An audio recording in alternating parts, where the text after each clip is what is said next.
E aí galera, tudo bem com vocês? Vamos a mais um giro de notícias sobre o Cruzeiro com questões importantes que têm movimentado o ambiente do nosso clube nas últimas horas. Meu nome é Emerson Araújo, esse é o canal 6x1 e desde o início eu peço para você deixar o like no vídeo, se inscrever no canal caso ainda não seja inscrito e usar os comentários para deixar a sua opinião sobre cada um dos temas. E começar com um assunto que está em destaque no OneFootball, tá? Que é a respeito da vitória do time feminino do Cruzeiro na segunda partida no Campeonato Brasileiro. Depois de bater o São Paulo na estreia, né? Dessa vez as cabulosas fizeram aí 3x0 no São José, mesmo jogando em São Paulo, e assim seguem com 100% de aproveitamento nessa campanha de Série A, o que é muito destacável, né? Lembrando que esse time do Cruzeiro acabou de subir para a primeira divisão e tem como primeiro objetivo se manter na Série A. Na última temporada a gente teve time se salvando aí do rebaixamento com 15 pontos, tá? Em 15 jogos disputados, né? O fato de ter 6 pontos já nas duas partidas é um ótimo indicador. O Cruzeiro aí com 2 vitórias, não tomou gol ainda, marcou 4. E nesse jogo, né, os gols das cabulosas foram marcados aí pela Maiara e pela Miriam e teve também um gol contra das adversárias.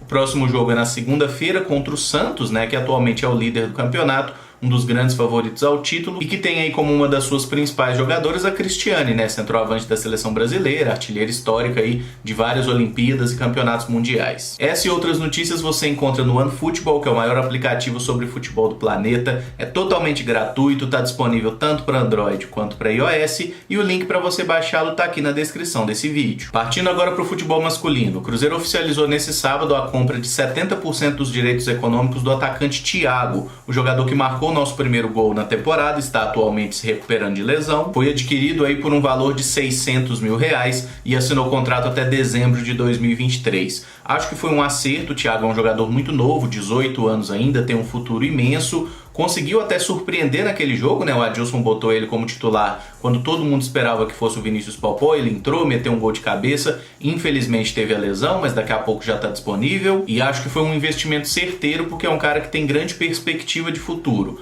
Pode nos ajudar muito dentro de campo e futuramente também em uma negociação. Aproveitando o ensejo, eu gostaria de corrigir uma informação que eu passei erroneamente ontem sobre o portal da transparência, né? Que o Cruzeiro divulgou nessa sexta-feira lá no seu site oficial. Eu falei durante a live que o portal da transparência tinha poucas informações, era só a respeito do sócio torcedor, mas foi burrice minha, tá? Fui eu que não soube olhar o negócio direito, porque a gente rola ali a barra para baixo e tem muitas informações já. Questões como balanço financeiro, informações do conselho gestor, o estatuto do clube, regulamento, o regimento do conselho deliberativo e também dos clubes sociais. E tem até uma opção bem interessante ali de você cadastrar seu nome e e-mail, né? E receber uma newsletter, né? Toda vez que tiver então novidades ali nesse portal da transparência, que o Cruzeiro atualizar as informações, você pode ser comunicado sobre isso, receber no seu e-mail para já conferir tudo. Como falei ontem, acho que é uma medida muito importante ter esse portal da transparência para recuperar a credibilidade do Cruzeiro também com o seu torcedor.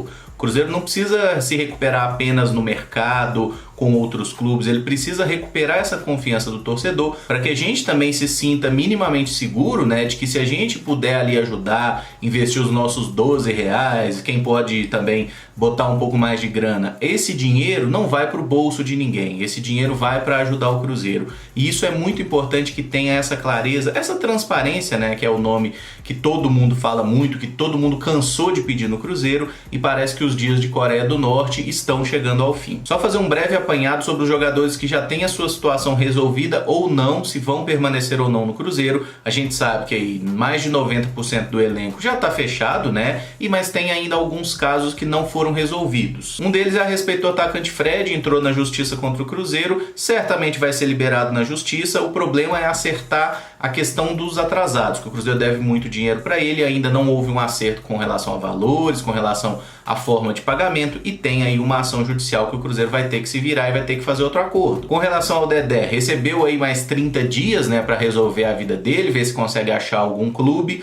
Até agora, quem se mostrou interessado no jogador não tem condição de pagar o salário dele, então ele segue aí no Cruzeiro, não está recebendo salário desde o final da temporada, assim como todos os atletas que não chegaram a um acordo com o núcleo gestor, Fato é, o Dedé é um jogador que só deve retornar a Belo Horizonte aí no mês que vem, em março, e tomara que nesse meio tempo arrume um clube, mas a situação dele até agora também está pendente. O Ariel Cabral foi outro que recebeu aí uma licença de 30 dias para resolver problemas particulares lá na Argentina, e a tendência é que retorne no início do mês de março para ser integrado ao elenco principal. Esse já aceitou a readequação salarial, né, para receber um valor menor nessa temporada, e o resto que está atrasado e a outra parte do salário também que ele teria a receber, parcelado a partir de meados de 2021. Então a tendência é que o Ariel Cabral volte e jogue. Já com relação ao Marcelo Hermes, não tem nem notícia sobre ele, aparentemente ninguém o quer, ele não está treinando com o grupo lá no Cruzeiro, não sei o que vai acontecer com esse rapaz, que ninguém sabe por que o Cruzeiro contratou, né? A grande verdade é essa, no final da temporada passada, ele simplesmente brotou aí no Cruzeiro em um contrato injustificável de 3 anos. Acho, porém, que a gente pode classificar essa semana como muito produtiva para o Cruzeiro. Por quê?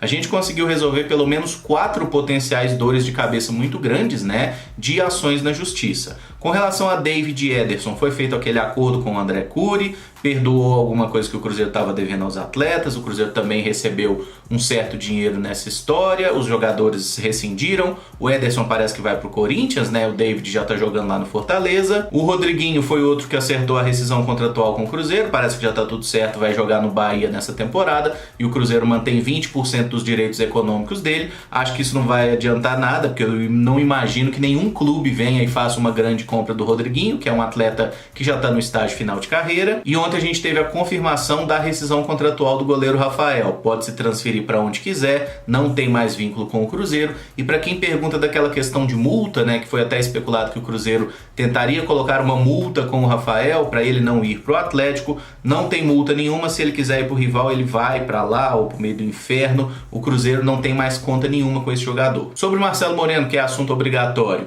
nenhuma novidade efetiva até o momento, ele ainda não obteve a rescisão de contrato lá na China, mas hoje o time dele jogou um amistoso e o Marcelo Moreno não participou. É apenas mais um indício de que ele de fato está encaminhando a sua rescisão de contrato e deve vir para o Cruzeiro, mas ainda nada é oficial. E por fim, eu gostaria de abordar aí 2 especulações que brotaram nas últimas horas, uma a respeito do lateral esquerdo Diogo Barbosa, do Palmeiras, e outra sobre Paulo Henrique Ganso, meia do Fluminense. É importante destacar que essas especulações não tem nenhuma fonte confiável, não tem nenhum jornal, nenhum setorista cravando isso, é muito mais um papo de Twitter, na minha opinião. Pelo menos o que eu vi aí é um pessoal insistindo muito nesse papo de que o Cruzeiro tem interesse em trazer outros jogadores de maior renome além do Marcelo Moreno, e esses 2 nomes de Ganso e Diogo Barbosa teriam sido citados. Mas não é demais reforçar, esses jogadores não estão dentro da realidade financeira do Cruzeiro, não acredito que tenha nenhuma chance deles serem contratados, mas eu acho que é importante a gente discutir um pouco os nomes e o perfil, e eu gostaria que vocês também opinassem sobre cada um deles. O Diogo Barbosa, eu não tenho dúvidas que seria um bom nome, ele é um bom lateral esquerdo, um jogador de qualidade, que teve uma passagem bem sucedida pelo Cruzeiro em 2017, saiu de um jeito meio estranho, né, a verdade é essa, não ficou muito bem resolvida a situação, mas enfim, se fosse possível, seria uma boa contratação? Seria. Gosto muito do futebol dele, acho que ele é melhor que o João Lucas e também ele é melhor que o Rafael Santos, que são as opções que a gente tem hoje, mas assim como eu abordei na live de ontem, o Diogo Barbosa, ele tem um patamar salarial bem alto, ele deve ganhar algo entre 400 e 500 mil reais por mês. Por quê?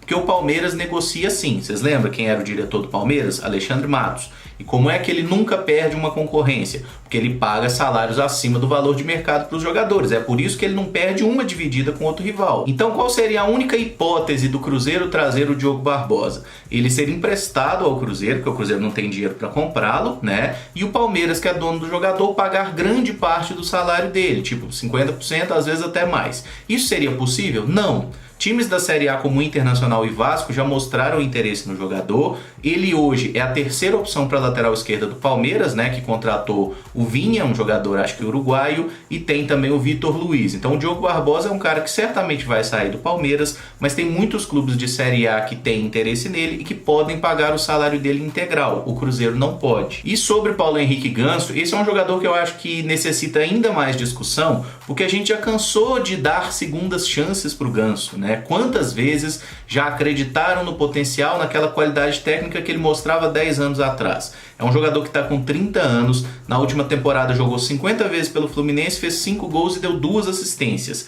Um jogador que é um camisa 10, que tem uma grande qualidade técnica, dar 2 assistências na temporada, eu acho que é um indício de como ele não está rendendo o esperado. Não consigo mais acreditar nesse jogador, acho que ele não seria uma boa opção para o Cruzeiro. Primeiramente, ganso e intensidade não tem nada a ver. E o Adilson Batista insiste muito nesse papo de que quer um time jogando com intensidade. O Ganso mataria qualquer ideia nesse sentido. E eu acho que o Cruzeiro deveria apostar muito mais em jogadores como o Maurício, como o Marco Antônio, até caras como Jonathan Robert e Everton Felipe, que vieram aqui para tentar lançar as suas carreiras, né? Esses caras valem muito mais a aposta do que o Paulo Henrique Ganso, que é um cara que não tem ali uma grande vontade no momento sem bola, é um jogador que não tem nenhuma identificação com o Cruzeiro, então eu acho que já viria meio de má vontade. E assim como eu falei do Diogo Barbosa, tem a questão salarial. O Ganso recebe um salário alto e eu acho que o Cruzeiro não deveria gastar com esse tipo de jogador, que tem muito mais chance de dar errado do que de dar certo, tá? E eu gostaria que vocês opinassem aí se seriam ou não boas peças, mas afirmo só mais uma vez, não tem nenhuma especulação de fonte confiável sobre esses jogadores,